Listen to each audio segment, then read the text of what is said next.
One of the ways you can trap criminals in the United States is the total unoriginality.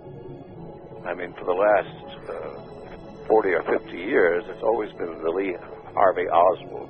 If anybody gets assassinated, lone crazed killer,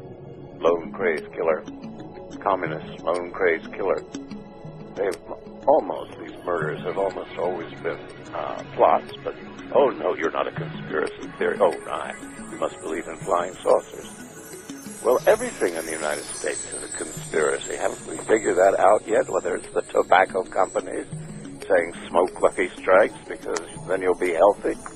I mean, everyone conspires to cheat the people and conspires to seize power. What is a political party but a conspiracy to seize the power of the state? Any child can work that one out. We're talking to Gore Vidal today on Media Matters. I'm your host, Bob McChesney, here in WILL AM 580.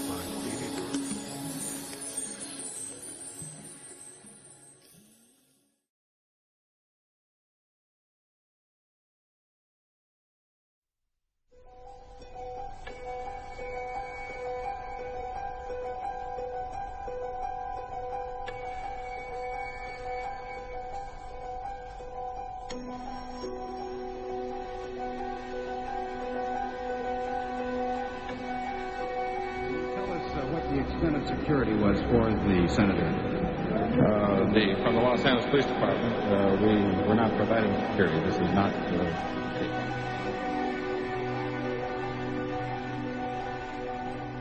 One witness said that those shots came so close together that he could scarcely believe they were fired from one gun. A reporter heard the shots from the adjoining room, said they sounded almost like they came from a machine gun.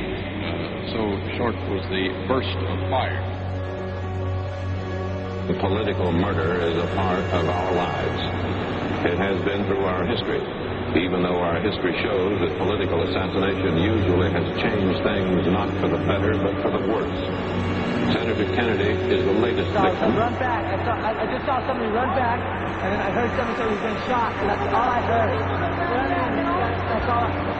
I saw this man run back there. There has been a chase after that man? Well, everybody said... Are you afraid right now, Senator? Are you afraid? Well, I'm not afraid. I know you I'm afraid. I'm just don't. You're afraid. They were berating her, badgering her, thinking of little tricks to throw her off. Well, he put words in her mouth. He literally put the words in her mouth. And she finally broke down under the intense pressure. As we begin to hear from these edited excerpts, Hernandez is giving a solo rendition of Good Cop, Bad Cop, showing a patronizing concern for Serrano on the one hand and menacing her in subtle ways on the other. Serrano, one must remember, was merely a witness. She was not a person accused of a serious crime, clinging to a flimsy story with the hope of escaping punishment. She had no reason to invent such a story, but more important, the LAPD's own All Points Bulletin, from a separate source, describes the very people and the conversation Serrano was reporting. Nevertheless, Hernandez keeps attacking. The promise is that if she changes her story, the questioning will end. The threat is to publicly denounce her as a liar and to continue the interrogations. You see what happens? There's two ways to approach this thing. The first one is for me to appeal to you as a decent woman that campaigns for Senator Clinton. This is the one way I can approach. The other way is for me to fold up the paper, go out here and tell these people, have them come where they're going to come upstairs. And this is the wrong way, because look, I have to look at myself. When I shave in the morning, I look at myself. And right now I have my deepest compassion for you because you're a young lady. And I want to try to do whatever I believe is best for you. What's best for you? Well, there was this girl coming. She was coming downstairs and she said, we shot. And all this girl in a polka dot dress, a white dress, polka dot. It's like I know what I'm telling you. I know what I'm telling you. It says I've never even seen a girl with a polka dot dress. I'm saying that nobody told you we had shot Kennedy. Yes, somebody told me that we had shot. No. I'm sorry, but that's true. That is true. Look, one of these days you're going to be 27 years old, 28 years old. What kind of a person? It's a whole mess of things. Well, start from the beginning. It's too messed up. Even I can't even remember what happened anymore. Well, number one, do you know that nobody told you we had shot Kennedy? No, somebody told me we had shot Kennedy. No, nobody told you. Where did they tell you this, Sandy? Outside. No, ma'am. No, ma'am. Yes, sir. Yes, sir. Sandy, like I say, don't be. Well, I'm not going to say, I truly believe somebody told me, and I'm not going to say, nobody told me just to satisfy anybody else. No, just the truth to satisfy yourself. No, to satisfy the family, the remaining family of this. The Kennedys have had nothing but tragedy here since the first President Kennedy, now Senator Bobby Kennedy. Now what next? They have enough. At least it's a consolation to them. And I'm certain, and you mark my words, that one of these days, if you're woman enough, you will get a letter from Ethel Kennedy, personal, thanking you for at least letting her rest on this aspect of this investigation. Somebody told me that, honest. No, look, Sandy, and I'm not going to put words in your mouth, but I want you to tell me the truth about the staircase. Nobody in that staircase, what you're telling me here, told you that we had shot Kennedy. A woman told me we had shot Kennedy. Where did she tell you this? Outside where? I believe I was on the staircase. You say I believe I was on the staircase? Sure. I mean, look, a half lie is as much as a lie, because there are no half lies. Yeah, I was on the stairway. And that's what she said.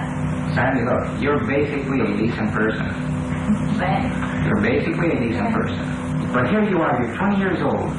This is going to change your whole life in here. You're growing real fast in this room right now because you know that you have to make a decision to tell what's truthful, what's honest, what's right. No, you can't say that. I can go. Well, you can't say it with your lips, you can say it, but with your feeling, your heart, your soul, you've told me here. These are lies. This story is a lie. This didn't happen. As we listen to excerpts from the last 20 minutes, we hear Serrano begin to wear down.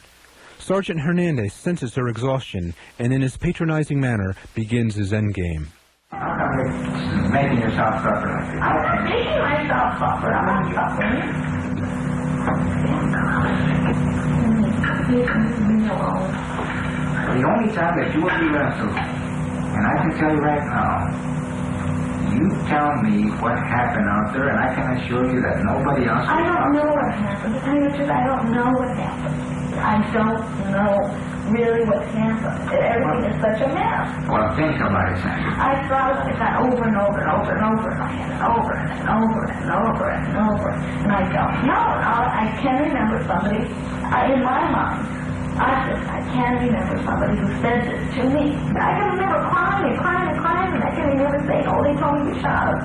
I can remember saying that, and then before I know it, oh, you see two people? Oh, they were coming. Where were you at? I was outside. Did you see them run? Yeah. You know, the whole big mess. Oh, I don't know. They messed me up. And I knew all along they were messing me up. They messed me up so bad. It's not that I was telling you all lies. It's not that I wasn't telling you all lies. Somebody didn't tell me. Well, they told you Kennedy had been shot, or they shot Kennedy, or he shot Kennedy. Then the policeman started questioning you. The next thing it was two people. The next thing it was a woman in a white and black polka dot dress. And before you know it, there you are. Sure, I can see where you got messed up. Yeah, but look what's happened. You think what happened? This whole thing has got out of proportion. Well, we're going to stop it right now, aren't we? Aren't we, Sandy? We're going to stop it right now, and I'm going to go see if we can get a stenographer to come up and take a statement and stop it right now. Hernandez finally gets his way. After over an hour of agonizing confrontation, he leads Serrano through a series of questions where she ultimately agrees to having been, quote, messed up. At the time Kennedy was murdered, Robert Houghton was chief of detectives for the Los Angeles Police. It was under his direction that Special Unit Senator would be formed to investigate the crime. Special Unit Senator was also the title of Houghton's 1971 book, written to explain to the American people what really happened in the Robert Kennedy killing. Under the safe cover of official secrecy, Chief of Detectives Houghton would be able to quote with satisfaction from Sandra Serrano's recantation, never having to mention all that preceded it. Special Unit Senator closed the vexing case of the polka-dot dress girl, says Houghton proudly in his book. In police work, for lack of a better word, we say a witness was contaminated. This is obviously an open and shut case right from the beginning with all of the witnesses and the physical evidence. And I don't think it probably could have been handled in any better fashion than it really was. Reporter Ted Chirac first recorded the complaints of the owners of the gun shop where Sirhan bought his ammunition, Ben and Donna Herrick. I gave a statement to the FBI and the Los Angeles Police Department that Sirhan and two others had been in here about 6 weeks before. So they asked for some 357 armor-piercing tank ammo. We didn't have it for sale. That's right. And they didn't even want her to testify because she wouldn't change her story. Their former clerk, Larry Arnott, who actually made the sale, was impeached when he testified that Sirhan was with two other men. Like the Arnott testimony, asking him if he sold the ammunition, and he said yes, and then they said he failed a lie detector test, and they have him identify the sales slip. And the sales slip definitely proves the fact that he was telling the truth, and they say the lie detector says he said he was telling a lie and then throwing him off the witness stand, you know, like it just discredited the man's testimony and made a fool out of him. And for no reason, because he was a prosecution witness to begin with. And it was the prosecution that did it to him, you know. I don't like the smell of it. I said that when we first started this investigation, you were a little girl at the time, but I said that we've interviewed 4,000 people, and we've done it because someday somebody, for purposes best known to themselves, regardless of the evidence, is going to try to prove that Sirhan didn't do it, that this was a conspiracy, that this is some big mysterious plan that, in spite of all the investigation, we haven't been able to uncover. We knew it would happen. I was very unhappy with my encounter with the police department when I went down to the administration building. I was very much struck by their desire to fabricate a story and by their effort to strong-arm me mentally into stating that there were things that I did not agree with. Some people who are interested in undermining confidence in the government of the United States, subversive people, will say this is some kind of a plot and so forth. And we anticipated all of this in advance. If there's anything more to this, some of these witnesses may not live to testify again. I don't know how many people want to say this, but I am afraid. But when there are witnesses that said Sirhan never got behind Senator Kennedy, and then there are medical reports saying he was shot from behind, isn't that a significant discrepancy? Well, as I say, you apparently want all the witnesses, or would prefer to have all the witnesses sound like they'd memorized their testimony. I wouldn't. There was no significant discrepancy. Now, you and I are just arguing. Now, you apparently think there was a significant discrepancy. And if we stay here for 4 hours, I do not think I will conclude there was a significant discrepancy in the testimony. They wrote me a very, very long and terrible letter that my son's going to be killed in the street one day, and they threatened, a real threatened letter, you know, which I give over to the FBI. A scathing report on the LAPD from the human rights group Amnesty International. Here's ABC's Judy Muller. The report is doubly damning. In a year-long study of both the LA Police Department and the Sheriff's Department, Amnesty International said officers and deputies regularly use excessive force out of all proportion to the threat posed by the victims, often in violation of international standards. At times, it has amounted to torture or cruel, inhuman, or degrading treatment, where people have been beaten, tasered, shot, or attacked by police dogs. It is, frankly, an appalling record. Does anybody pay attention to Amnesty International anymore? You know, these are a bunch of do-gooders and liberals. They came in, we cooperated with them fully, but that doesn't make it. We knew what the report was going to say. The sheriff knew what the report was going to say. Normally conditioned American has been trained to kill, then to have no memory of having killed. Without memory of his deed, he cannot possibly feel guilt. Nor will he, of course, have any reason to fear being caught. And having been relieved of those uniquely American symptoms, guilt and fear, he cannot possibly give himself away. I told them to build me an assassin. I wanted a killer from a world filled with killers, and they chose you. It's a terrible thing to hate your mother. But I didn't always hate her. The preceding is from Richard Condon's novel, The Manchurian Candidate, which in 1962 became a hit movie, in which Lawrence Harvey played Raymond Shaw, a highly decorated prisoner of war who was brainwashed by his North Korean captors to become a robot assassin programmed to murder the president. Unknown to millions of people who thrilled to this taut tale in theaters across America, the Central Intelligence Agency, at the time, through its MK-Ultra program, was devoting large resources to see if by drugs, electroshock, or hypnotism, a robot assassin could in fact be created. Common wisdom, of course, holds that a person cannot be programmed to do something that he would find morally objectionable. But not everyone believes that. After receiving a small dose of LSD, they're confused and undisciplined. The notion that you can't be hypnotized to do something you're not morally inclined to do was clearly disproved by our government. Dr. Philip Melanson is the author of the recently released book, The Robert Kennedy Assassination, in which he investigates the hypnoprogramming aspects of the Kennedy murder. Dr. Melanson has spent over a decade looking through government mind control files. The experts that they had doing this kind of research believed you could do that. They demonstrated how it could be done both in their own practices and in their work for the government. And millions of dollars was spent and hundreds of people were worked on and were made to do those things. And the successful uses of hypno-programmed persons as couriers and spies is admitted by the government. The government refuses to admit assassination, but clearly they had that technology available as well. And it can be done. The mainstream of the medical profession and the experts think it can't be done or choose to believe it can't be done. But the broad group working for the government believed it could be done and demonstrated that they could do it. From the moment Sirhan was caught with the smoking gun to this day, as he serves a life sentence in a California prison, Sirhan claims to have no memory of killing Bobby Kennedy. In what appeared to be an open and shut case, Sirhan's lawyers never contested his guilt. They merely sought to prove him insane, incapable of planning the assassination. But the jury convicted Sirhan of first-degree premeditated murder. They concluded he was a politically motivated assassin, a lone gunman who was faking his amnesia to avoid punishment. But some experts investigating the assassination believe Sirhan's amnesia is genuine. They offer a highly controversial theory for the cause of Sirhan's lack of memory.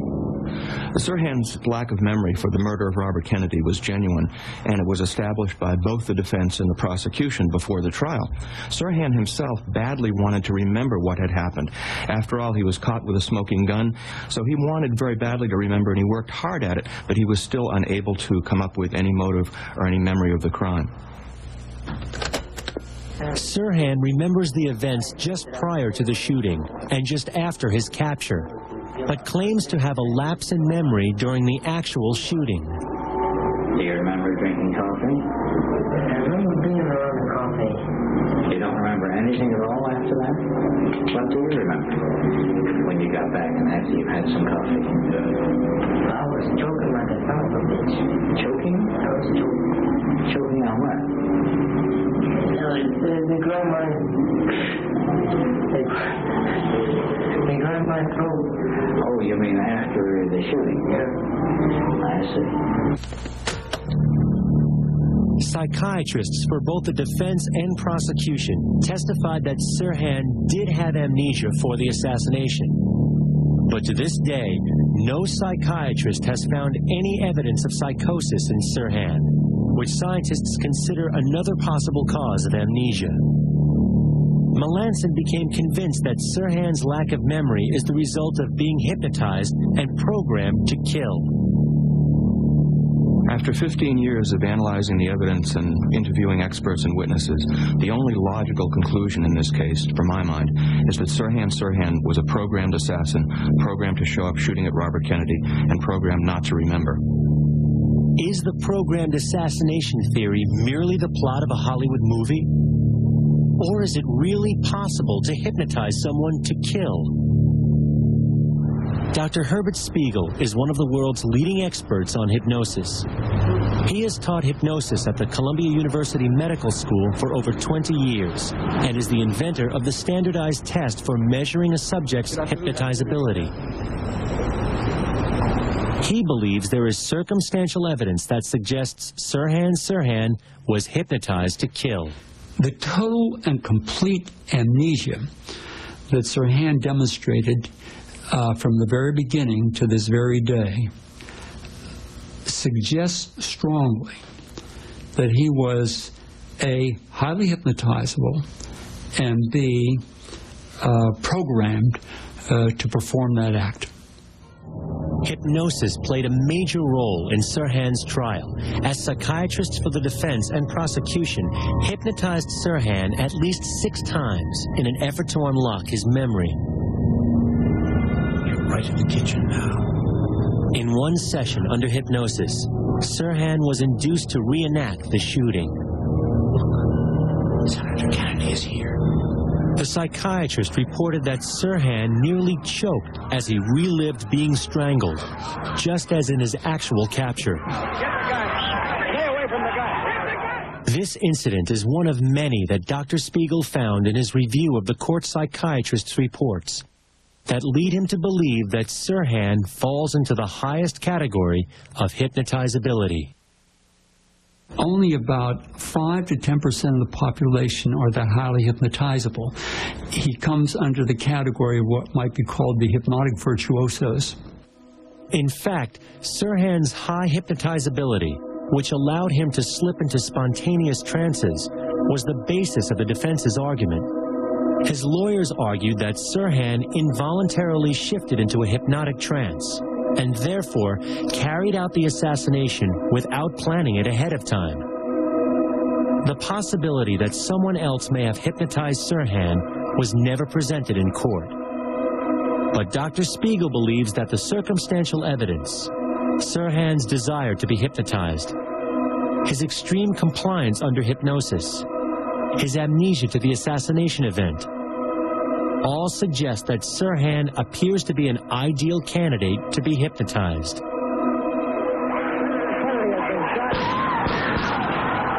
But can someone be hypnotized to kill? Yes, it is possible to instruct a highly hypnotizable person to perform many acts, including assassination. For the past 10 years, this eminent Californian lawyer has been investigating the links between hypnosis, the American security agencies, and murder. Can hypnosis be used to influence people to commit illegal or immoral acts? There's generally a folklore that it can't be so used, and I think the reason for the folklore, for one, is to discourage people from trying, and two, because it took a while for hypnosis to establish itself as a valid therapeutic technique. Now that we know that it is a valid therapeutic technique, we can also see that just as it can be used for good, it can be used for evil. For example, in 1954, 4 years before the Manchurian Candidate novel had been published, the Central Intelligence Agency had a team to build Manchurian candidates to commit assassinations. And one of the most frightening memos that I've read is an experiment that they wanted to run to be able to program somebody to assassinate a foreign head of state or an American official. Surely this is just some conspiracy theory. What evidence is there to really support this? I'm interested in the historical fact, and the historical fact for me has come from Central Intelligence Agency documents. And the documents definitely established that by 1954, the CIA, or at least the component that did the hypnosis research, was convinced that they could program people into committing assassinations. A more recent experimentation by the Central Intelligence Agency suggests that they have conducted a series of what they call terminal experiments, and these are experiments which will end in the death of the subjects. In one set of letters from the CIA to a researcher, they asked the researcher if he would be willing to conduct terminal experiments, and the researcher said he'd do it for free. Sniper, aren't you? Sniper. Why did you try to kill me? I had to kill him. I had to. Oh, snap out of it. Stop it, Watson. He's shamming. No, he isn't. Who told you to kill me? She told me. She told you? She told me I couldn't miss. Well, luckily you did miss, you murderer. Isn't a murderer, Watson? Listen, Corporal Williams. She told you you had to do it, didn't she? I had to do it. I've got it, Watson, I've got it. Got what? The method used in the finger murders. Well, what is it?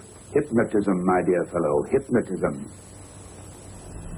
This eerie, foreboding structure, also known as Ravenscrag, became a house of psychological horrors, all under the watchful eye of one of the world's leading physicians, Dr. Ewan Cameron. The story of Dr. Ewan Cameron is one of the most tragic, but one of the most clearly visible stories of what happened during the mind control experimentation days. Using unknowing Canadian citizens as test subjects, Cameron had developed a new procedure which caught the eye of the MK Ultra researchers, as well as the Canadian intelligence community. He was hired by the CIA and the Canadian government to further explore the treatment, which he called psychic driving. First, Cameron proposed that they would use intensive electroshock and LSD and other disorienting drugs to, in his terms, de-pattern individuals, basically to wipe the slate clean. Second, using tape-recorded messages, try to program in new behaviors by repeating these messages hundreds of thousands of times, while the victim was immobilized with other drugs. And the final phase was to try to wipe the slate clean, so that people could not, again, remember what had happened to them, but still have the new behavior. The psychic driving experiments literally reduced the person to a vegetable. One of the group of people was a man called Robert Logie, who lives in Vancouver. He was also a victim of these psychic driving experiments, where tape loops were played countless hours per day, many months in a row. I heard 4 words, and it's very hard for me to say. 4 words I remember where you killed your mother. None of this, of course, was therapeutic.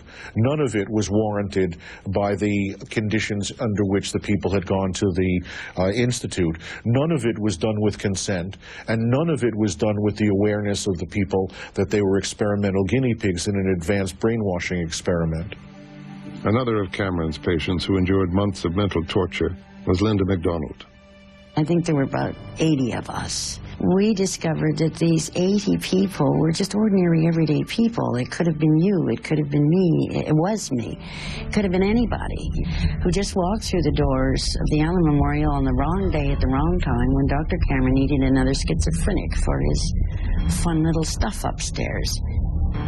Linda MacDonald started off as a pretty much normal person. She basically came into the hospital as a mother with many young children who was a little overwhelmed and depressed for just routine psychiatric treatment. And 3 weeks after I was there, I was shipped up to the sleep ward. And I came out of there a vegetable 5 months later. By the time someone was in the sleep room, the ability of that individual to remember or describe what happened to them was very limited. So the descriptions that there are from nurses and from other people who worked at the facility, and their descriptions are, to quote one, like something out of Dante's Inferno. Within the walls of this living hell, patients would be subjected to electroshock therapy that went well beyond the professionally accepted guidelines of 4 to 8 treatments. I received a total of 109 electroconvulsive shock treatments. In less than 5 weeks, I had 86 straight comatose days where I was completely out of it. The purpose for all of this was to wipe my memory, to take a life, to wipe it completely clean. So I would not have a memory ever. When I came out of the treatment and they had decided that my memory was wiped sufficiently, I didn't know who I was. I was a baby. They had to toilet train me, and they had to teach me to walk and talk and feed myself. She has absolutely zero direct memory of her life before age 25. Now, it doesn't take long to figure out why the CIA or other intelligence agencies would be interested in such research. Well, if Cameron can get it to work for a psychiatric patient, well, then they can use the same thing to deprogram somebody and put them back together for a brainwashing scenario. It would not be until years later, after an emotional divorce from her husband and the painful loss of custody of her children, that Linda MacDonald would learn of the hidden purpose behind the treatment she had received. This big headline saying, Dr. Cameron, CIA, brainwashing experiments, and I stopped breathing for a minute. You could have knocked me over. I knew Dr. Cameron was my doctor. I knew I had been at the Allen Memorial. But up until that moment, I believed, because that's what I was told, that the doctor had fixed me, had done to me great things, and I was lucky that he had been my doctor. So I couldn't not read the article, and as I read it, I was just horrified. My participation in it was in terms of trying to evaluate the behavior that was described. I don't think I can add anything that hasn't already been. Frankly, it's an area I don't like to talk about. It's not that but I don't like to talk about it. This is the Allen Memorial Institute in Montreal, one of Canada's most highly respected psychiatric hospitals. In 1956, the director of psychiatry here was Dr. Ewan Cameron, one of the country's most highly regarded psychiatrists. Patients were referred to him by doctors from all over the world. Dr. Cameron was doing research of his own in the field of brainwashing. He was fascinated by the mind control he had heard described in countries behind the Iron Curtain. The CIA was fascinated too. The court case alleged that the CIA backed Dr. Cameron's horrific experiments that were conducted on more than 70 patients, forcing them to endure 3 tormenting phases of so-called treatment. First, according to the complaint, Dr. Cameron and others would give patients mind-altering drugs like LSD and angel dust. They would mask them and force them to inhale laughing gas. They would give them high-voltage electric shocks several times a day, effectively turning the patients into vegetables. Once the patients were immobilized, Dr. Cameron would play what were called psychic driving tapes, messages that were repeated up to 500,000 times. Finally, Dr. Cameron would put the patients to sleep with massive amounts of barbiturates. These sleep episodes could last 50 days or longer. They took me in a room outside the ward, in a very little room, and we put 3 or 4 pillows at the end of the bed, and there were 4 doctors at the end of the bed there, and one doctor was putting me a mask there. The doctor started from left to right there, telling me, kill him, kill him, kill him, kill him, kill him, kill him, kill him, kill him, kill him, kill him, kill him. What did they want to make me kill? I'll never know. They never told me. I don't know. By the early 1970s, word of the CIA's mind control atrocities began to leak out to the public. An investigation was launched, resulting in the creation of 1 presidential commission and 2 Senate committees. And my feeling now is that the CIA had overall powers that put them in a different situation than other people. The American public was in shock. I am terribly upset that the system is such that what happened could happen. Their search for answers, however, would soon hit a dead end, as investigators learned that Dr. Sidney Gottlieb had destroyed the majority of the documents relating to the MK-Ultra program. It was now impossible for the American public to discover the truth about what the CIA learned from its mind control research. Officially, the agency's position would be that 30 years of aggressive experimentation had yielded few, if any, productive results. You know what day it is today, Cap? Yeah. What? What day of the week? Wait a minute, don't bug me. Sirhan's own diary does repeatedly refer to mind control. You say that Sirhan was programmed, controlled, almost brainwashed to kill Robert Kennedy. It sounds like science fiction. As a matter of fact, it sounds like you watched the Manchurian Candidate movie one time too many. What people don't understand about the Manchurian Candidate theory and the movie is that that movie was based on Condon's conversations, as I understand it, with people who were actually involved in CIA mind control research. But if one concedes that a hypno-programmed assassin is a possibility, what evidence is there that Sirhan was in some sort of trance at the time of the murder? I think the best evidence for Sirhan's hypno-programming comes from, first of all, his behavior before, during, and after the crime. This spacey demeanor and his chills afterwards, his blocking sensation when being interrogated. There's the fact that he was the perfect hypnotic subject, and that was easily demonstrated by his doctors. And then there is the bizarre fact that he genuinely could not recall the crime, how he got there, how the shooting unfolded. So that the tracks of programming really seem to be there in Sirhan's behavior and memory loss. Witnesses in the pantry at the Ambassador Hotel would seem to support Dr. Melanson's conclusions. During the shooting itself, Sirhan summoned extraordinary strength as he fought Roosevelt Greer and Rayford Johnson, who were unable to pry the gun from his hand for almost 40 seconds. Feats of unusual strength are often associated with hypnotic trances. Yet despite the shooting and the struggle that followed, onlookers were taken aback by the contented look on the gunman's face. In The Manchurian Candidate, robot assassin Raymond Shaw commits murder without any memory of his deed. As a cinematic plot device, this is perfectly acceptable, but otherwise it's a very bizarre notion. Yet here, in the person of Sirhan, we have this unlikely circumstance. A perpetrator caught gun in hand who apparently, genuinely, cannot remember anything about the murder. He never claimed that he didn't do it. He didn't say he shouldn't be punished. He says only that he cannot remember. His memory of the evening stops as he is having coffee with a pretty girl and begins again with people pounding on him after the shooting. Listen to the plaintive words of the defendant's mother, Mary Sirhan. I asked him, I said, son, will you tell me why did you do that? His tears began to drop. He said, Mama, I'm sorry. I don't remember anything. I was told that I killed Senator Robert Kennedy. The defendant's inability to recall anything about the assassination led to a most bizarre scene in Sirhan's jail cell before the trial, as Dr. Seymour Pollack, psychiatrist for the prosecution, and Dr. Bernard Diamond, psychiatrist for the defense, together hypnotized Sirhan in an effort to get him to remember the crime. And you see Kennedy coming.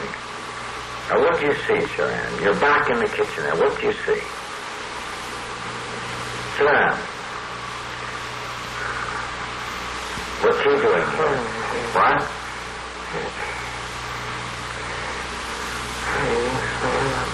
That son of a bitch. You son of a bitch. You're talking to Kennedy. She's coming. Reach for your gun, Sirhan. It's your last chance, Sirhan. Reach for your gun. Where is your gun? Where is your gun? Reach for it. Reach for it, Sirhan. Reach for your gun. Reach for your gun. Sirhan, take the gun out and shoot it. Who are you shooting, Sirhan? Who are you shooting? You're shooting Kennedy now, huh? Of course, one might wonder at what point a session like this stops becoming a search for recollection and instead becomes a memory implant. Listen as Sirhan is being brought out of his trance. Sirhan, you had wanted to remember the shooting of Kennedy. You wanted to remember your shooting. Now you'll remember shooting him. You'll remember taking the gun out, pulling the trigger again and again and again. You'll remember all of this. You'll remember all of it. All of this will get clearer and clearer, become clearer and clearer, and you'll remember all of it. You'll remember it all. But as a subsequent solo interview with prosecution psychiatrist Dr. Seymour Pollack reveals, the forces against Sirhan's remembering were so strong as to resist even this hypnotic suggestion. In my opinion, Sirhan, I don't think you have any chance. I really don't. I don't. Because the jury, listening, will be negative rather than positive to you if you don't remember. Now, I say this, and I don't want you to fake. I don't want you to make up anything. You hypnotize me, and whatever I say under hypnosis, or under this truth serum, whatever the hell it is, I will say it when I'm conscious. But right now, as I speak to you now, sir, I have no recollection. The thing that bothers me is that you say you don't even remember any part of anything you've written there. Not a single damn thing. That bothers me. How could you carry a gun from your car back to the Ambassador Hotel and not know that you had it? What did you think it was in there? Applesauce? In his solo jail cell interview with Sirhan, prosecution psychiatrist Dr. Seymour Pollack seems genuinely disturbed by Sirhan's lack of memory. But, as we shall hear, that fact doesn't prevent him from coaching the prisoner on what his motive might have been. Sirhan, however, remains confused. Maybe I am crazy, he says. I don't know what to tell you. I just can't explain it. Pollack then reminds him that other people were wounded, and Sirhan, hardly sounding like a murdering fanatic, responds, "What did they do to me that they had to be hurt?" That's the picture I've gotten from you, the feelings about you, this intense Arab nationalist who feels the American political figures letting the Arab world down. In other words, your trial is a trial in which you are sort of accusing America of burying a million Arabs. In fact,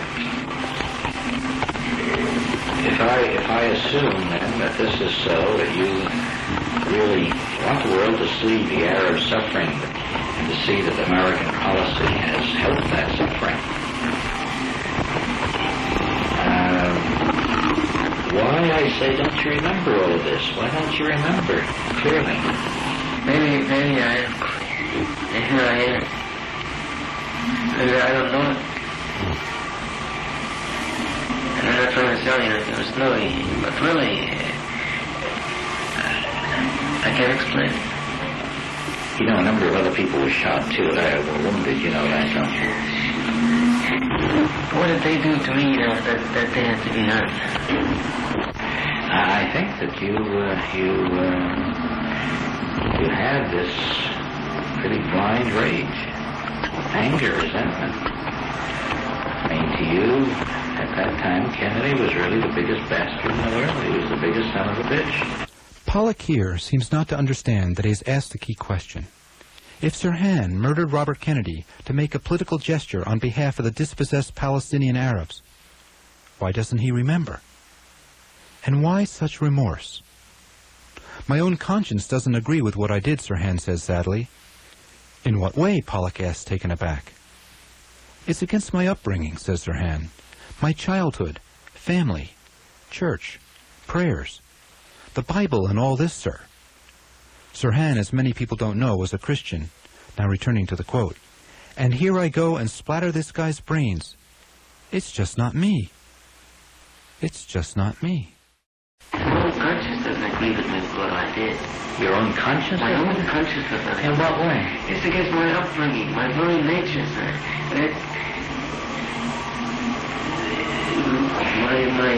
My childhood, you know, my family, the church, and prayers, and Bibles, and all this, thou shalt not kill, and here I go and splatter this guy's brains. It's just not me. If we accept for the moment the possibility that Sirhan was a remote control assassin, the question then arises as to who could have programmed him. Suspicion has fallen in recent years on a small group of West Coast doctors who were active in secret CIA mind control experiments. The most flamboyant of these was the late Dr. William Bryan. Again, Dr. Philip Melanson. William Bryan was, by his own admission, one of the primary researchers for the government in brainwashing, in hypnoprogramming, and in a variety of things. He was an out-of-control, super hypno character who exploited women through his hypnosis practice and was temporarily disbarred as a result. He bragged about his work for the government, said he was the czar of brainwashing, and he was also involved with the man I call Reasoner and with another man, all of whom worked together in Southern and Northern California, all of whom worked for the government, and my belief is that 2 of them, if not 3 of them, had something to do with Sirhan's programming. William Bryan was a rather large man weighing 386 pounds. He has been variously referred to as the most brilliant man in the field of hypnotism and as a, quote, misguided genius. His private practice involved sex therapy, and by his own admission, he frequently had sex with his female patients. Did William Bryan believe that a subject could be programmed to perform acts that were out of character? Let's listen. You have to have the person locked up physically, and there is also the use of long-term hypnotic suggestion, probably drugs, whatever, and so on. Under these situations where you have all this going for you, yes, you can brainwash a person to do just about anything. Did William Bryan have anything at all to do with Robert Kennedy's accused killer? Well, in the year before his death in 1976, Bryan reportedly bragged to 2 prostitutes who serviced him regularly that he had, in fact, hypnotized Sirhan. Bryan also liked to brag about his most crowning achievement, the deprogramming of Albert DeSalvo, the Boston Strangler. In Sirhan's notebook, that strange document with page after page of almost indecipherable trance-induced scribbling, there appears the entry, God help me, please help me. Salvo, di DeSalvo, dies salvo. It's a curious notation to be sure, but is it possible that while working upon Sirhan, the programmer couldn't help talking about his favorite subject? And that this entry, by way of the captured mind of Sirhan Sirhan, is really the palm print of Dr. William Bryan? If we take Sirhan's words, "It's just not me," at face value, then who was it? What bad dream befell this young man? It's my handwriting. They are my thoughts, but I don't remember them. They are the writings of a maniac. They're not the writings of me now. In the spring of 1992, a petition was brought before the Los Angeles County Grand Jury requesting the appointment of a special prosecutor to investigate the Los Angeles Police Department for willful and corrupt misconduct in its investigation of the murder of Robert Kennedy. This request was signed by over 50 notables, including Arthur Schlesinger Jr., Frank Mankiewicz, Norman Mailer, Sam Dash, Cesar Chavez, and Oliver Stone. It was accompanied by 800 pages of exhibits documenting the LAPD's destruction of evidence, falsification of evidence, and coercion of witnesses. Whether this request will ever be adequately acted upon is uncertain. It is, though, a near certainty that those who conspired to murder Robert Kennedy will never be apprehended or brought to justice. On the other hand, historians a century from now will not have to examine these events through the filter of political expedience. They will see a conspiratorial mosaic, incomplete but unmistakable. I think it's possible to brainwash, manipulate, coerce people to do just about anything. And we see this demonstrated in military training or in the kind of conditioning that people go through when they get involved in cults. And they do things that are certainly way outside of the normal parameters of what they would consider moral. Nowhere was this more evident than in the small South American country of Guyana in the winter of 1978. The place was called Jonestown. On the surface, it appeared to be a gathering of ethnically diverse families assembled by the Reverend Jim Jones to live their dream of a racially harmonious society. This reporter spoke to many Jonestown people. They all insisted that it was a peaceful and productive place in which to live. Are you happy here? Oh, I should say I am. I've never been any happier in my life. Despite the outward appearance of normality, reports of sexual abuse, torture, and members being held against their will filtered back to the United States. San Francisco Congressman Leo Ryan flew to Guyana to investigate the allegations. I'm very glad to be here. This is a congressional inquiry. I think that all of you know that I'm here to find out more about questions that have been raised about your operation here. But I can tell you right now that from the few conversations I've had with some of the folks here already this evening, that whatever the comments are, there are some people here who believe that this is the best thing that ever happened in their whole life.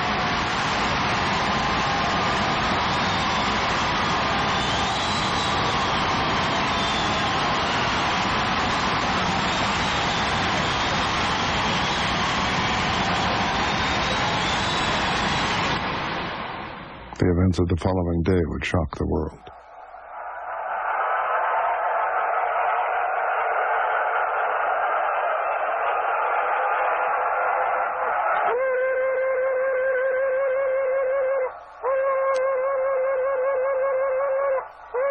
Love is the only weapon. Shit!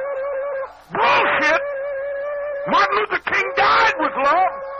Kennedy died talking about something you couldn't even understand, some kind of generalized love, and he never even backed it up. He shut down. Bullshit! Love is the only weapon with which I got to fight. I got a hell of a lot of weapons to fight. I got my claws, I got compasses, I got guns, I got dynamite, I got a hell of a lot to fight. I'll fight! I'll fight! I will fight! I will fight! I will fight! I will fight!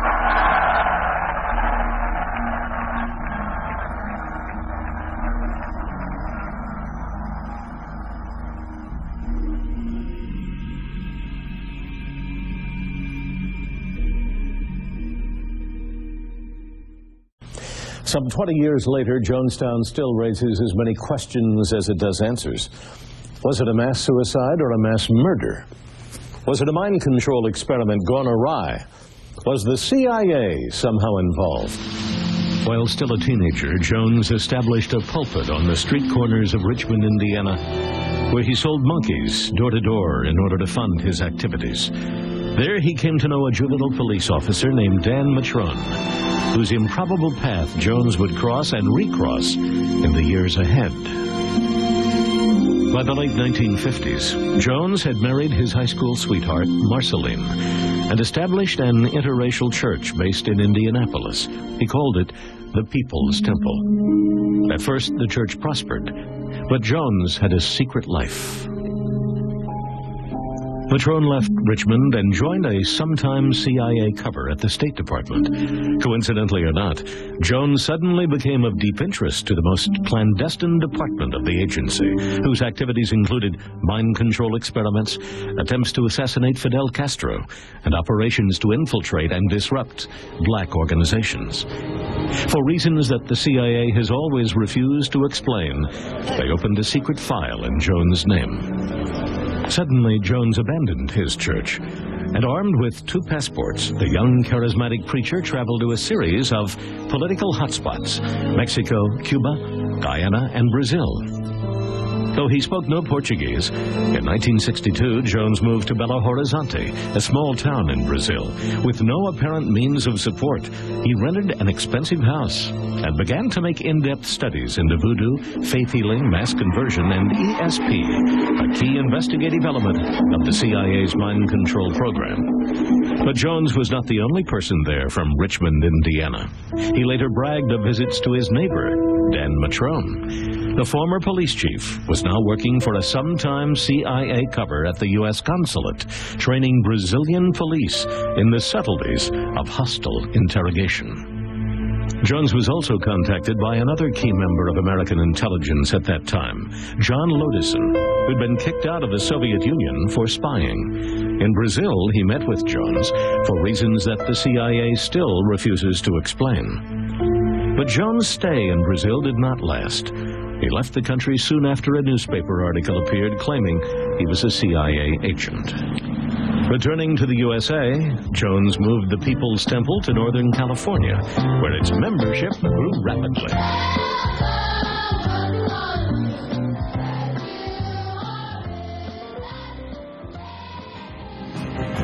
Jones flourished in San Francisco's cult-worshipping atmosphere. Membership in his People's Temple swelled to nearly 20,000 as his reputation grew, and he started food kitchens and daycare centers. He particularly targeted minorities. Believing that the ends justified the means, he put on fake displays of healing and said that he was the reincarnation of Jesus Christ. What's your snide on every other?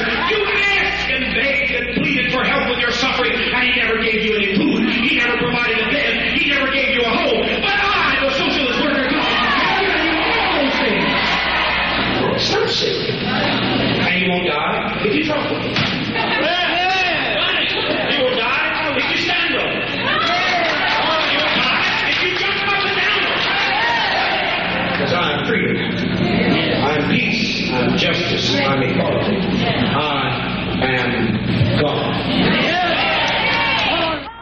Using classic brainwashing techniques, he bound his followers to him so that they willingly gave him whatever property and money they had.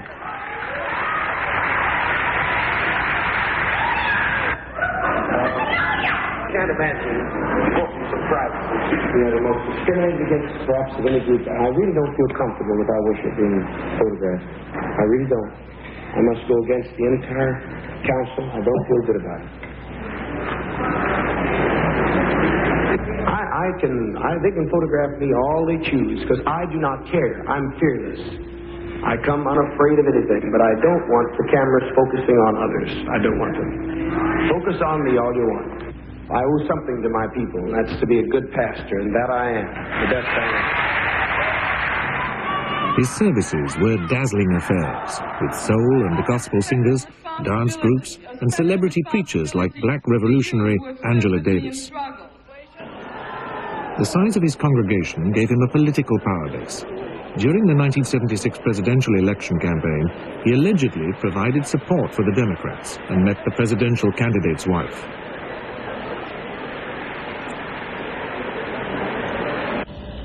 Local politicians sought his support, and he became a member of the city's housing commission.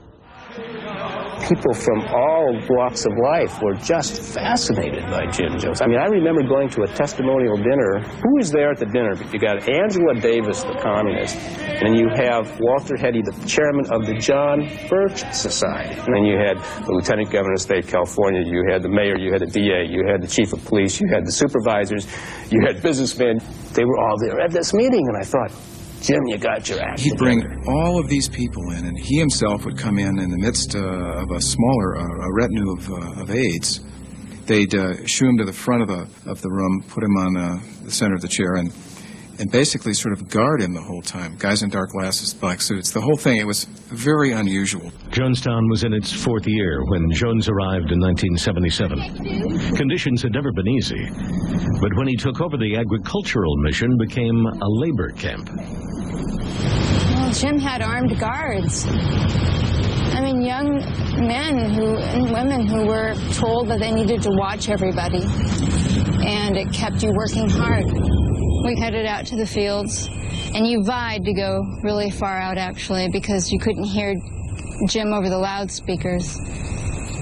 Jonestown was wired with loudspeakers, and Jim spoke 24 hours a day on it. When he wasn't speaking, the tapes that they'd made of him speaking played on and on and on. And Jim would make these announcements, and he'd say, I'm sending out some children and some of my aides and other people you won't know who they are to pretend they want to leave. And it's a test. It's a loyalty test. And if anyone comes to you, you're to report them. You didn't know who it would be, so you just never put the place down, and how much you enjoyed it there, how much you loved the place, and how great he was, and how Father was so nice, and you had to call him Father. You just never said anything bad about the place, because if you did, you would be coming up there that night. They also told of full-scale rehearsals for mass suicide in the jungle. I'll talk to psychiatrists, whatever, but I believe I was brainwashed. But we do understand that it's extremely difficult for anyone to comprehend people being in a cult group, standing by, watching their daughter being beat 75 times as I did, watching children being beat, microphones held to their mouth while they're screaming so that everyone throughout the building that are not in a public meeting can hear them scream also. Going through electric shock treatment where they're screaming. It's incredibly difficult for anyone to believe a story like this. There are SWAT teams consisting of 50 young men and women dressed in khaki.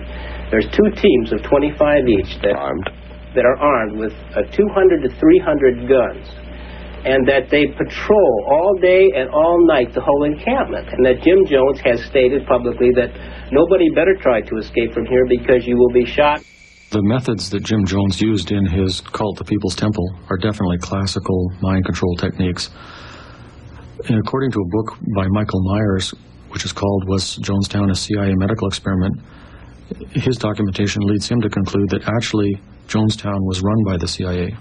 Prior to being Jonestown in the deep jungles of British Guiana, that site was actually under control of what was called the Shalom Project. This was a CIA program for training black mercenaries for warfare in Angola. I'd gone through a false mass suicide. I went through one talk and I went through one where we actually took a drink and we were told we had an hour to live so that Jones could find out how people would react psychologically.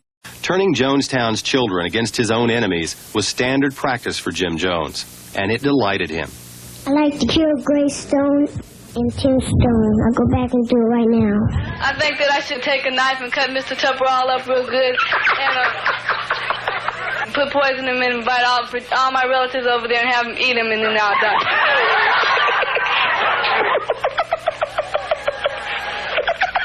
It was terror. It was living terror living inside Jonestown. Deborah Layton had escaped Jonestown a few months earlier with bizarre tales of mind control, armed guards, and suicide rehearsals. They are recounted in her new book, Seductive Poison.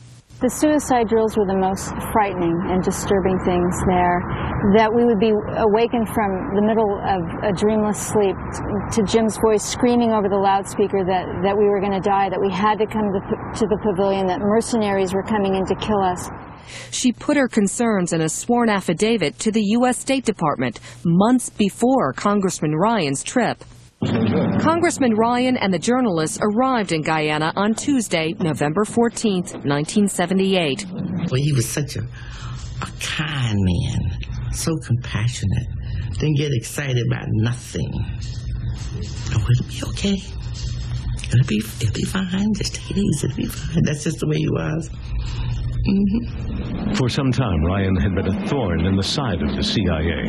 He had recently pushed through congressional legislation that curtailed the agency's covert foreign activities.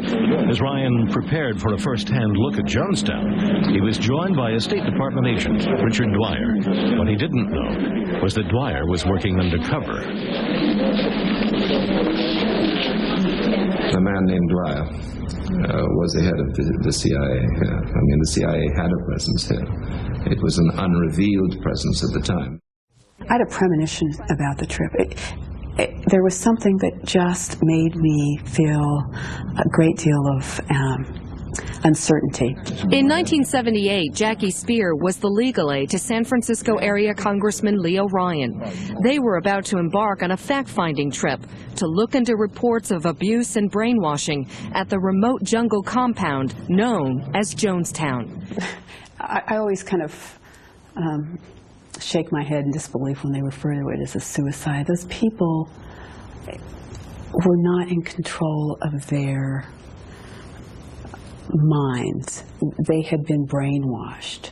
The next day, 20 temple members decided they wanted to leave. In a haze of drugs, Jones' world began to fall apart. Jones reacted angrily when shown a note from a cult member asking the party for help to get away. Someone came and passed me this note. Well, that's who we're talking about. He wants to leave his son here. If Jonestown's such a bad place, why does he want to leave his son here? He's the one that I'm just talking about. Yeah, this is the man that wants to leave his son here. People play games, friend. They lie. What can I do about liars? Are you people going to leave us? I just beg you, please leave us. Bill, we will bother nobody. Anybody wants to get out of here can get out of here. We have no problem about getting out of here. They come and go all the time. I don't know what kind of game. People like publicity. Some people do. I don't. But he said goodbye, apparently calmly. Then he whispered to one of his lieutenants. As the party reached the airport, a man with a knife tried to stab Ryan. The congressman described the attack. Yeah, he said something about rob and choke and kill and or knife. I don't know. But what he said was he intended to kill him. The party had now been joined by about 30 cult members who wanted to get away, and the enlarged party walked out towards the aircraft.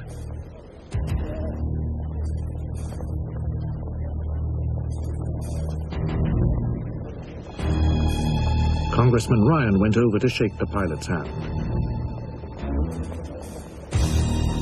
As the party waited, a tractor and trailer appeared in the background. Hidden men opened fire. Congressman Ryan, 2 reporters, and an NBC cameraman were killed. Several other journalists and defectors were injured. One man who was not executed at the airstrip was Richard Dwyer, the undercover CIA man from the American Embassy, seen here peeling off from Ryan's party seconds before the tractor arrives. Where Dwyer was in the next few hours is key to one of the mysteries that still lies at the heart of the Jonestown tragedy. Having dealt with Congressman Ryan, Jones now turned his insanity on the temple's faithful. At this point in time, Jonestown had become surreal. Almost everything that was going on seemed surreal to me. I mean, by this time, I pretty much figured out this guy was mad. But he said, I've never seen or felt Jonestown so peaceful or quiet. And I remember getting a chill just course through my body because Jonestown had never been in more agony, had never been so less together. From his seat in the pavilion, Jones recorded the last desperate hour of the People's Temple. In front of him, more than 900 of his followers, who were surrounded by guards holding rifles and crossbows. For all but a few, there was no escape. Subsequent medical examinations revealed that many of the dead had been murdered, held down, and injected with cyanide. Jones himself was one of the last to die. A single gunshot to the head sometime around midnight. His killer has never been known.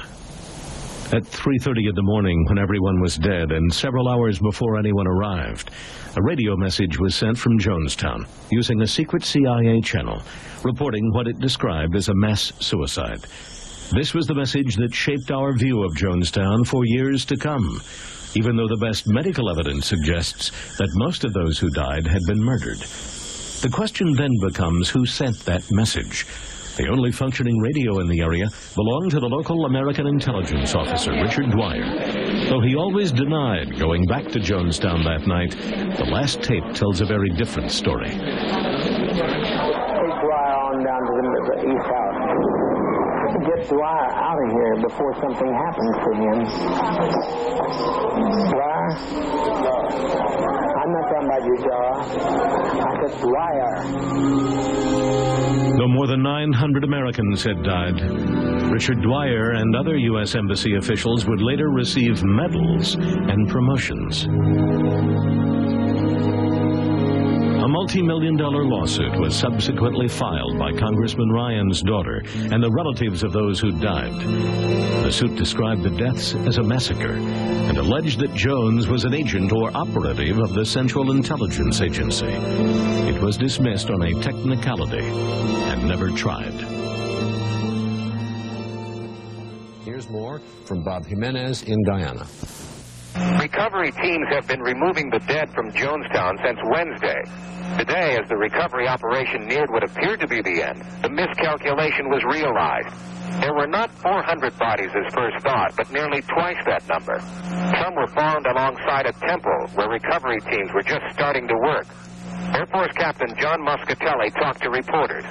The original count of persons found dead at the Jonestown site has been found to be seriously in error.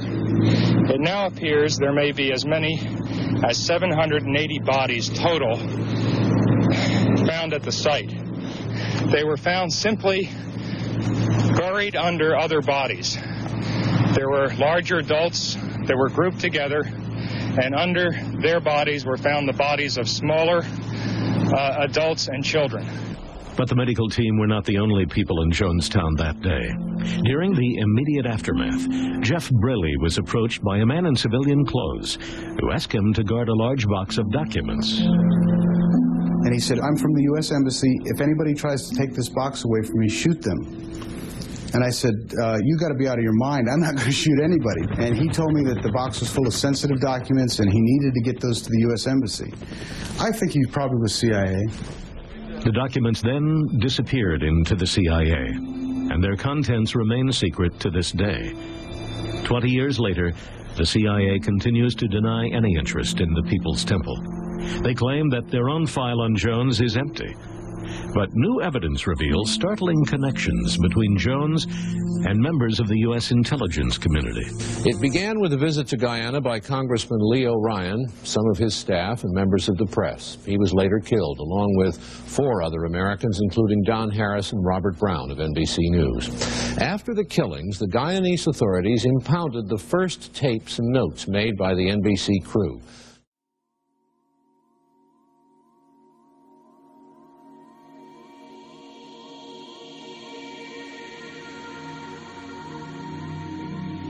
I had appeared on a public television several months ago with a group of black professionals, mostly psychologists and doctors.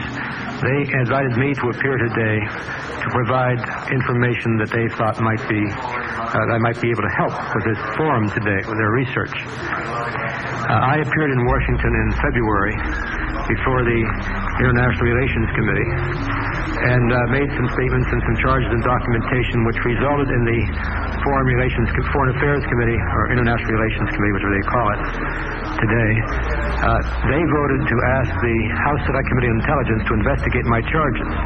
And they are currently investigating those charges by the House Select Committee on Intelligence. Can you tell us what the charges are? Well, the charges basically amounted to CIA contact with both the Burnham government there and with the People's Temple. That originally, it was my belief at the time I went to Washington that the purpose of our involvement there was to support the government of Burnham for a commercial reason, and they used the People's Temple almost as enforcers to help support an unpopular government there to keep control of the government of Guyana.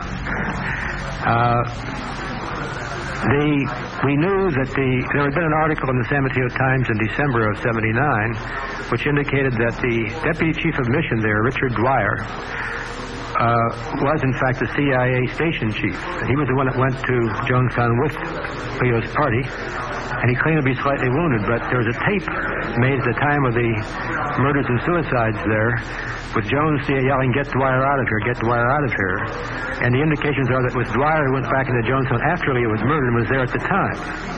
And there's great questions just who shot Jim Jones and why, whether Jones was shot to shut him up. The question also as to how all these people died and just when they died, which is all documented here. But soon I came back from Washington because of my testimony. I started getting documentation from a Berkeley psychologist called the Penal Colony here, and from the Alliance for Preservation of Religious Liberty in Washington, which indicated other things, one of which was that George Philip Blakey was a top Jones aide. And he was the man who arranged the purchase or the lease of the land in Guyana, provided the money and arranged the lease down there in 1974. He also is tracked now as being a CIA operative in Angola in 1975 with UNITA. He's also the same guy who was the top aide who arranged all this purchase and the finances, is also the husband of Deborah Layton Blakey, who fled Jonestown and made those charges. He's a brother-in-law of Larry Layton, who was acquitted yesterday. And it's interesting to note the Peninsula Times-Tribune says yesterday the jury appeared, in acquitting Layton, the jury appeared to have agreed with the defense contention that Layton was brainwashed and drugged at the time of the shootings, could not be held criminally responsible. But the gist of what I'm getting to is this. I've received a lot of documentation, which I will provide you here today, that indicates the strong possibility that Jonestown and the People's Temple was in reality a mass mind control experiment conducted by the CIA as a follow-up to something called MK-Ultra, which they conducted from the early 50s through 1974. They used to use the VA hospital and state hospitals. They used the federal and state penitentiaries for their experiments. Do you think that Jim Jones was actively involved with the CIA? I do now. Do you have any conclusions as to how the people died in Jonestown? Yes, I have part of our documentation here is a report from, which is attached here. The chief medical examiner in Guyana is a Dr. Leslie Moto. He reported, and this is attached here, his opinion that more than 700 of those bodies found at Jonestown were not suicide victims but were murdered. He based this on the injection marks in the upper arm. Page 4 of my statement here. By injection, they said? Yes, and by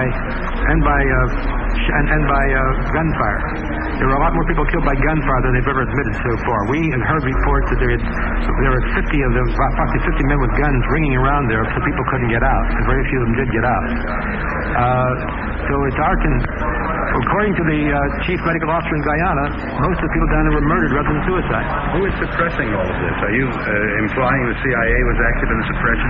Yes, I'm suggesting to you that a lot of things that don't make sense here. I'm suggesting that the long delay in anyone getting in, or the press getting in there, or very many people all getting in there for several days, was caused by a deliberate attempt to manufacture the story, which has now been accepted and sold successfully to the American people.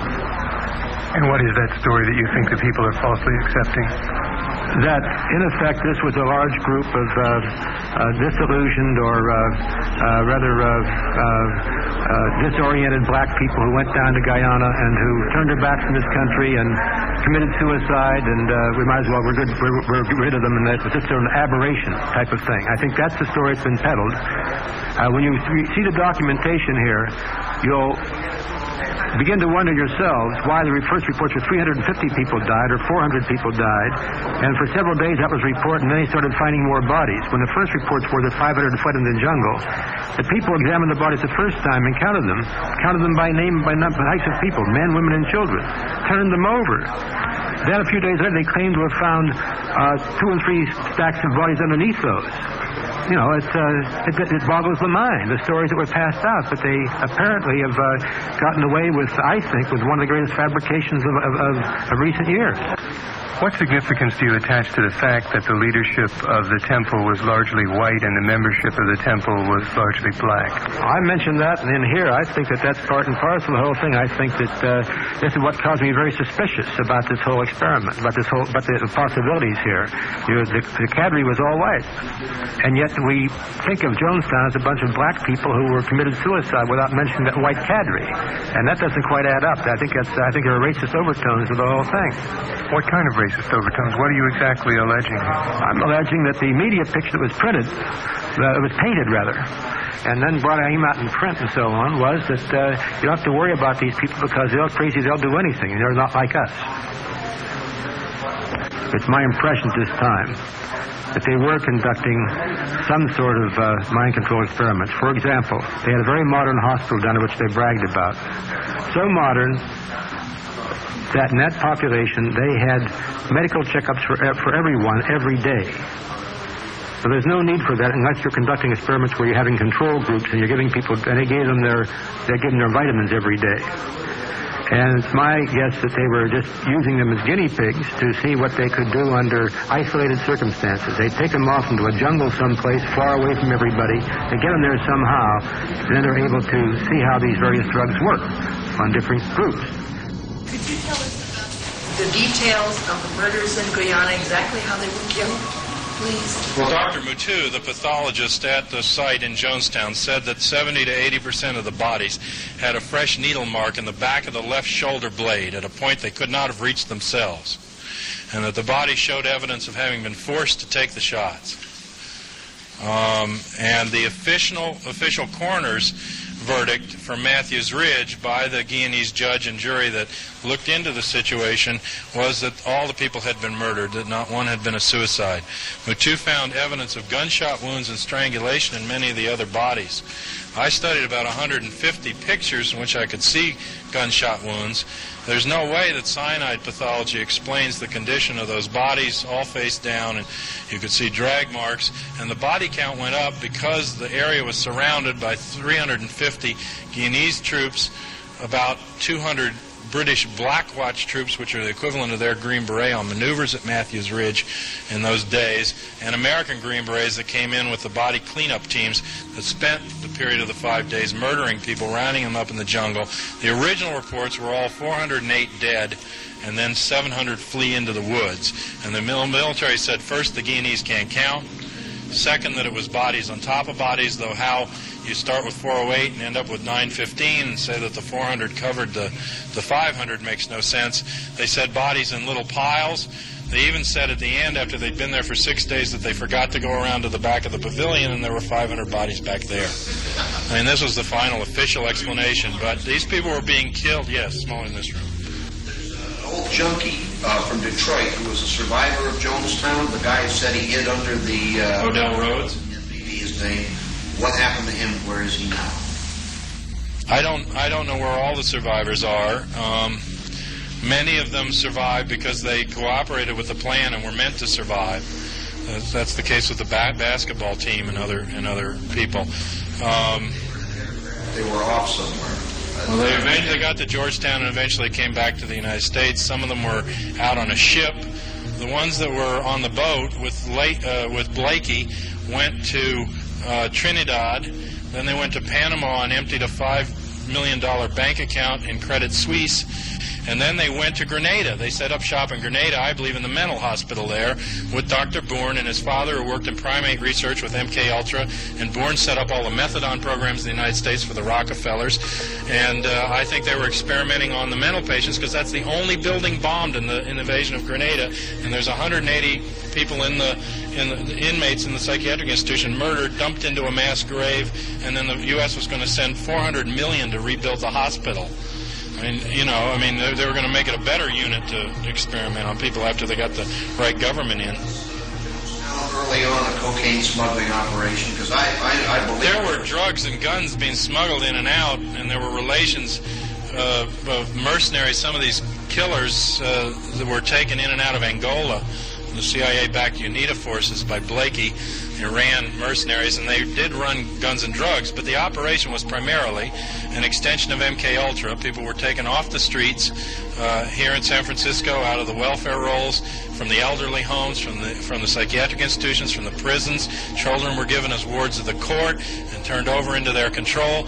They put them in buses. They took them to Miami, and I talked to an air traffic controller when they landed in Guyana. All of the blacks were bound and gagged coming off of the plane. People 5 miles away didn't even know there were blacks at Jonestown. All they had ever seen of People's Temple were the white crew that was running it, going in and out of the cities. They were buying Guyanese babies from women wherever they could give a blanket or something for a baby and taking them back in there, and there was massive experimentation. There were enough drugs on site to drug the population of Georgetown, Guyana, over 120,000 for more than a year for a population of 1,200 people in this camp. And Dr. Schacht, who I believe survived, he's not in the first death list.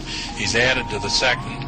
I think he's related to Hjalmar Schacht, the Mike Reich's Minister of Finance, who developed the phrase "Arbeit macht frei," work makes you free, at the Auschwitz camp. And they came to Houston. That's where the Schacht family ended up. They were the big bankers for Hitler. And this guy is from Houston, and he was not a doctor. He was described as doing, suturing on wounds without anesthesia and all kind of sadistic things.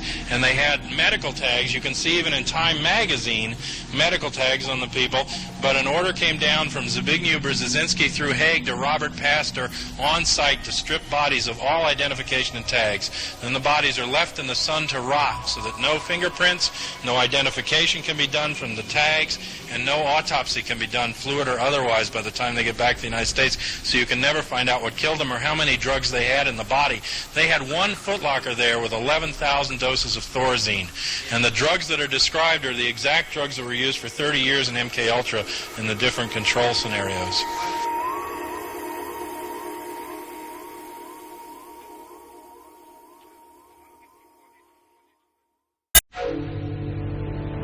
For the past that's littered with so many shattered lives and a trail of mental torture, the challenge of the new millennium will be learning how to best protect ourselves from mind control.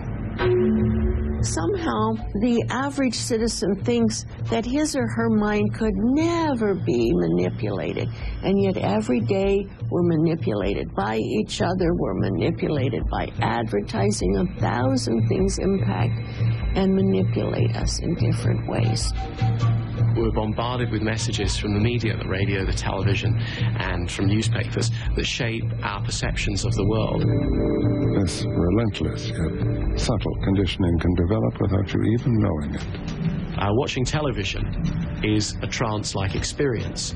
You forget about the carpet, the curtains, and that you're sitting in a room, and you engage your experience directly into the television screen, so that whatever happens on the screen seems really real. You suspend belief in reality. If you don't take responsibility for what goes into your mind, somebody else will. Cult leaders, politicians, advertisers will all seek to implant their message in your mind, whether it's for your good or not. The greatest battle of the 21st century will be a battle of the mind. And there are people who have power who want more power, and they do not want the public to know about mind control, its existence, or how it's implemented. There is a body of information being used by government to control the way people think and act, and experiments are systematically designed to increase government's knowledge about that. This is the most threatening part of being a citizen in a democracy. When your government can manipulate how you vote and how you think, you no longer live in a democracy. Well, you know that it's going to be all right. I think it's gonna be all right. Everything will always be all right when we go shopping. What advertising has always wanted to do is not simply to suffuse the atmosphere, but to become the atmosphere. It wants us not to be able to find a way outside of the world that it creates for us. It is all around us. Even now, in this very room. You can see it when you look out your window or when you turn on your television. You can feel it when you go to work, when you go to church, when you pay your taxes. It is the world that has been pulled over your eyes to blind you from the truth. What truth? That you are a slave, Neo. Like everyone else, you were born into bondage, born into a prison that you cannot smell or taste or touch. A prison for your mind. That goes straight back in American history. You read the working class press in the mid-19th century, press published by artisans and what were called factory girls, young women from the farms working in the textile mills in eastern Massachusetts, which was the center of the beginning of the Industrial Revolution. Their press was calling for, they said their theme was that those who work in the mills ought to own them. Wage labor, which was called wage slavery, was regarded by most Americans as not very different from slavery. Even the Republican Party regarded wage labor as just at best a preliminary to free labor, but intolerable because it's a kind of servitude. A large part of the northern population fighting the Civil War was fighting under that banner. Last fall, while some people went shopping for new sweaters, the people of Peterborough went shopping for a new energy company. Deregulation is giving the people the ability to choose. I think that the town made a really good choice. With Enron, you're seeing energy rates cut between 15 and 18%. You don't even know that there's a difference until you get your bill. Nobody likes a monopoly, and particularly in a place where the state motto is live free or die. You can choose your neighbors, and soon you may choose your energy company. Enron. I know I need to listen. No one has imported the techniques and philosophy of market research into politics more successfully than Frank Luntz. His clients have been some of the most prominent Republican politicians of the last decade. There was the mayoral campaign for Rudolph Giuliani in 1993, his work for Silvio Berlusconi in Italy, and especially his collaboration with Newt Gingrich on the famous Contract with America, the document that ushered in the Republican Revolution in Congress.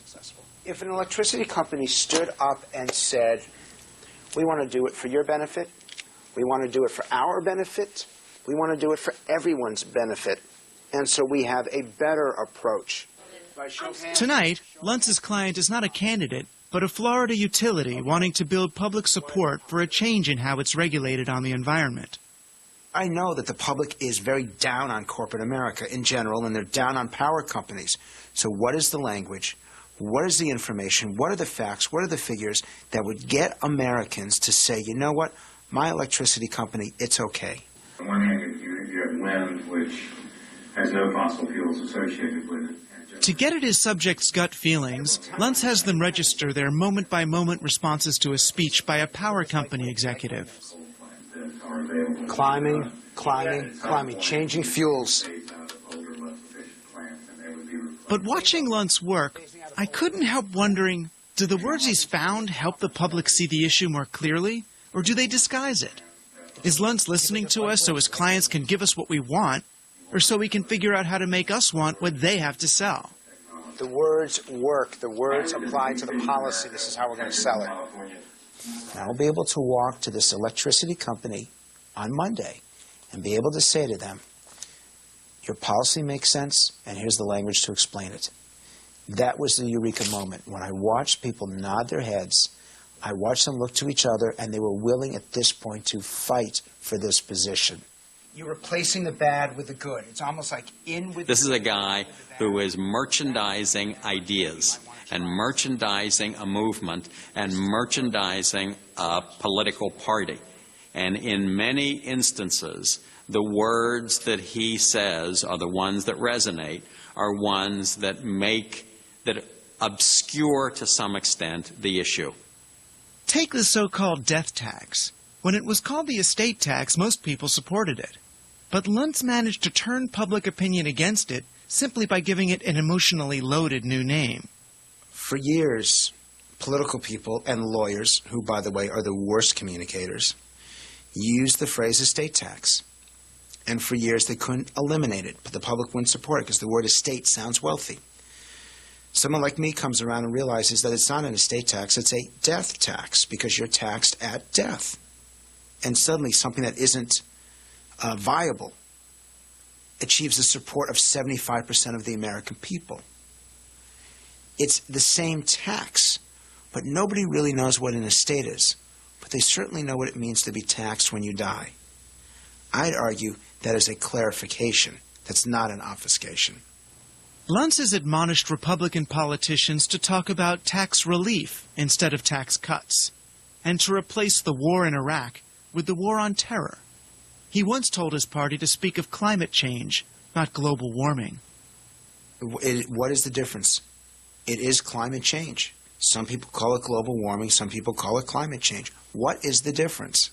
It apparently made enough difference to Republicans that they began to use climate change almost exclusively. Cause climate change. The President's Global Climate Change Initiative. Climate change research. And we must address the issue of global climate change. You should look at public opinion polls for the same reason that they are taken. Why do we have so many public opinion polls in the United States? They're mostly business initiated. The propaganda institutions, like the PR industry, they want to keep their finger on the public pulse. They've got to know how to design the propaganda. So they want to know what people are thinking. So, in fact, if you want to find out, you can find out too. And you can find out how these opinions are changed.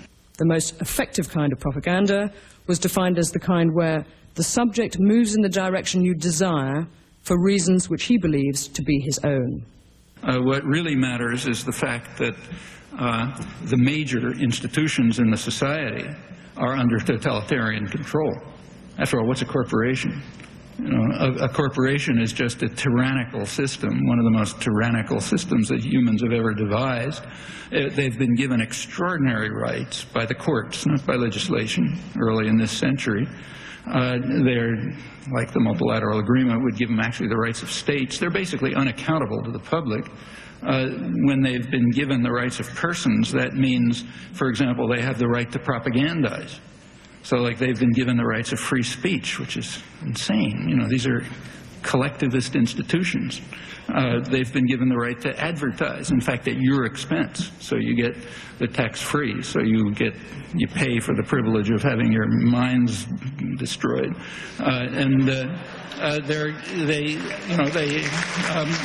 they own the information system.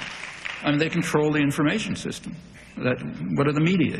Huge corporations, parts of bigger corporations. That sets the framework of discussion.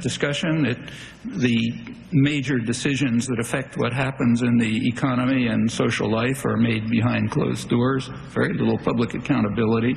They have the right of freedom from search and seizure. Fourth Amendment rights means you can't know anything about what they're doing. And they have enormous power. Furthermore, it's described as free trade. It's ridiculous. I mean, these are secret institutions, so all figures have to be taken with a big grain of salt because nobody really knows.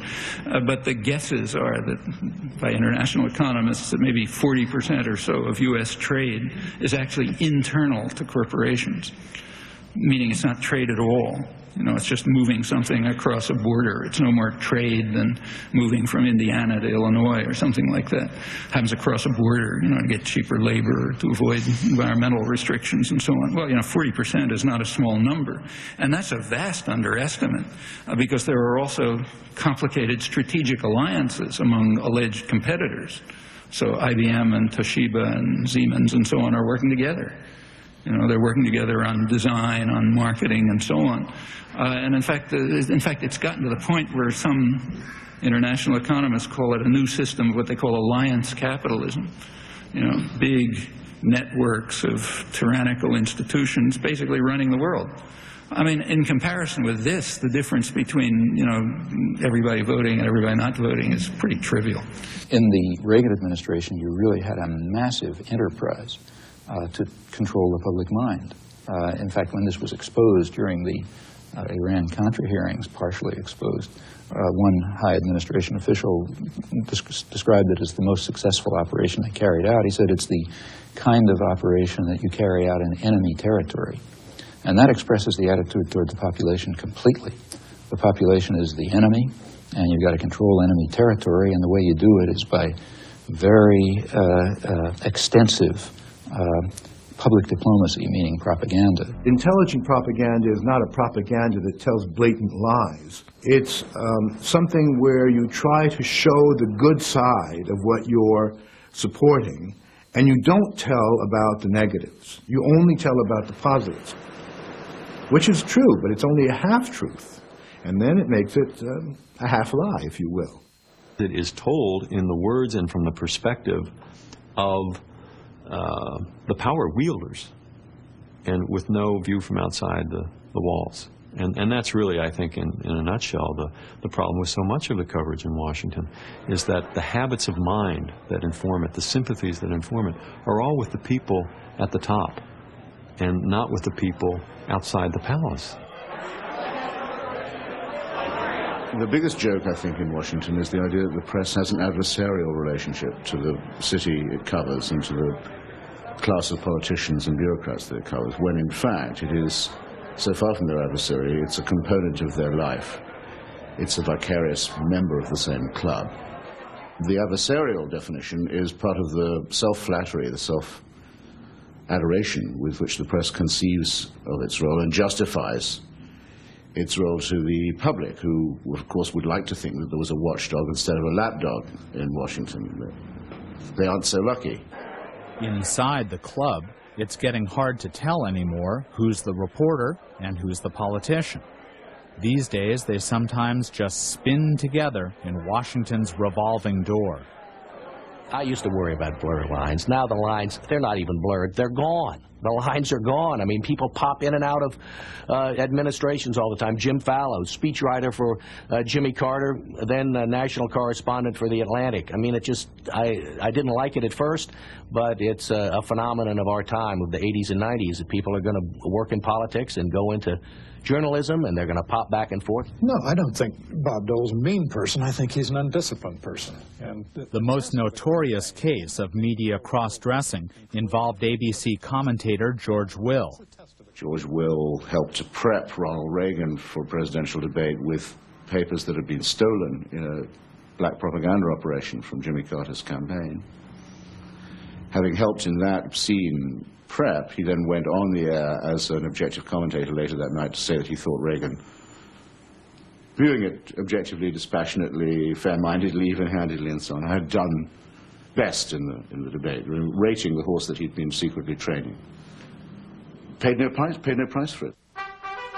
More than anyone, political analyst David Gergen seems stuck in the revolving door. Bob, you decided to call this book The Choice that voters must make this November. After working for Presidents Nixon, Ford, and Reagan, Gergen began writing for U.S. News and World Report and appearing on McNeil Lehrer.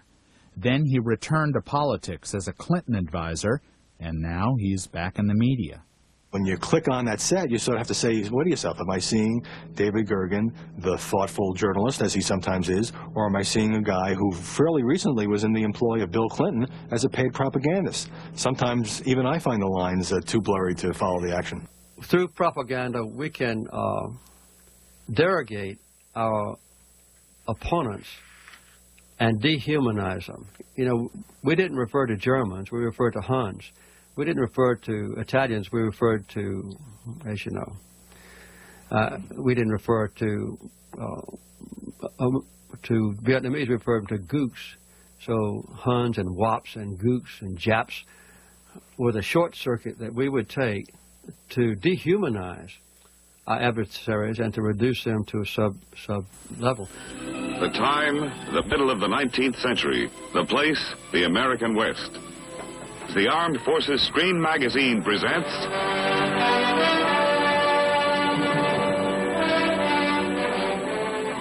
the covered wagon, backbone of the Western Trek, didn't stand a chance when it was traveling alone through hostile country. When attack came, the covered wagon could protect itself only if it banded together with other wagons. This was mutual defense. This was mutual security. We as a nation are able to live a peaceful life, but hanging over us all is the specter of a haunting and horrible fear. The medium weight force is clearly the force of the future. It's a cavalry type force, and clearly the Indians are out there. That's politically incorrect, but we're dealing with cavalry and Indians again, and the cavalry is what we need. In order to stop saboteurs armed with atomic explosives, we could search all planes and trains and boats and automobiles crossing our borders from now on. We could open every single package. We could remain on a constant 24-hour, day in, day out alert. Man muss nämlich gut regieren und für eine gute Regierung auch eine gute Propaganda betreiben. Das eine gehört zum anderen. Eine gute Regierung ohne Propaganda kann ebenso wenig bestehen wie eine gute Propaganda ohne eine gute Regierung.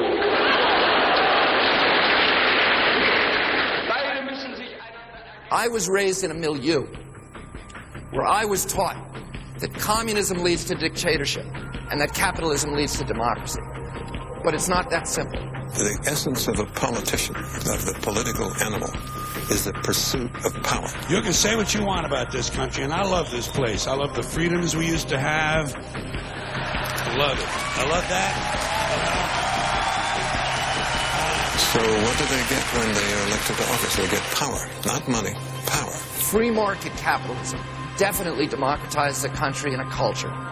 But corporate crony capitalism of the kind we're seeing with this White House is as antithetical to democracy in America as it is in Nigeria. Power of concentrated wealth shall not be abused. Americans have to understand the difference between free market capitalism, which benefits our country, and this kind of corporate crony capitalism where we have large corporations running our government, and there's a name for that, and the name is fascism. And we know now that government by organized money is just as dangerous as government by organized mob. A need to dominate, a need to control, And again, above all, a need to dominate. The politicians are put there to give you the idea that you have freedom of choice. You don't. You have no choice. You have owners. They own you. They own everything. Big Brother is watching you and the little people. Obedient workers. Obedient workers. People who are just smart enough to run the machines and do the paperwork, and just dumb enough to passively accept all these increasingly shittier jobs with the lower pay, the longer hours, the reduced benefits, the end of overtime, and the vanishing pension that disappears the minute you go to collect it. And now they're coming for your Social Security money. It's not a conspiracy. And what he found was no criminal conspiracy. It can't really be a conspiracy. There's no conspiracy? No conspiracy. Everyone is saying the exact same thing on the exact same day. It's almost as if there was some kind of, I don't know. What's the word I'm looking for? Some sort of larger plan.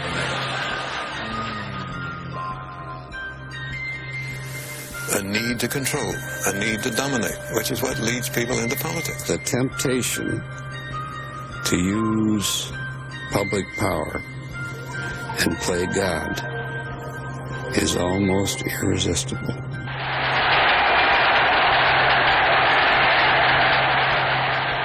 I am I, the great and powerful.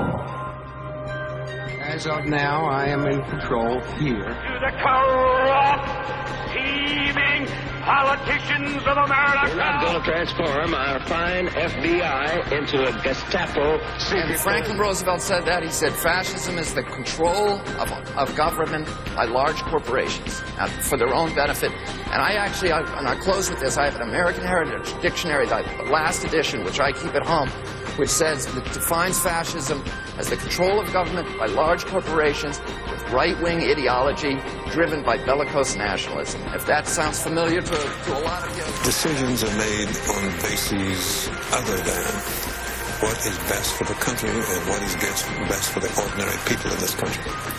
They have other motives, other drives, other wants, other needs, and they exercise them. I'm reminded of Tocqueville's remark is when tyranny comes to the United States, he said it will be very, very quiet, and it will be the sleep that comes over the somnolence that comes over quiet, pacific industrial animals, comparing us to sheep out in the meadow. I was sure that ours was a nation of the ballot, not the bullet, until the murders of John Kennedy and Robert Kennedy and Martin Luther King, Jr.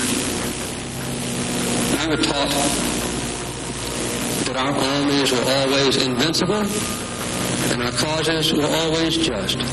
Jesus, Gandhi, Lincoln, John Kennedy, Bobby Kennedy, Martin Luther King, Medgar Evers, Malcolm X, John Lennon, they all said, try to live together peacefully. Bam! While survival of the fittest may be a good working description of the process of evolution, a government of humans should elevate itself to a higher order. We apply social values, more noble than mere monetary profit. It's a big club, and you ain't in it. You and I are not in the big club. By the way, it's the same big club they use to beat you over the head with all day long when they tell you what to believe. All day long, beating you over the head in their media, telling you what to believe, what to think, and what to buy. The table is tilted, folks. The game is rigged. And nobody seems to notice. Nobody seems to care.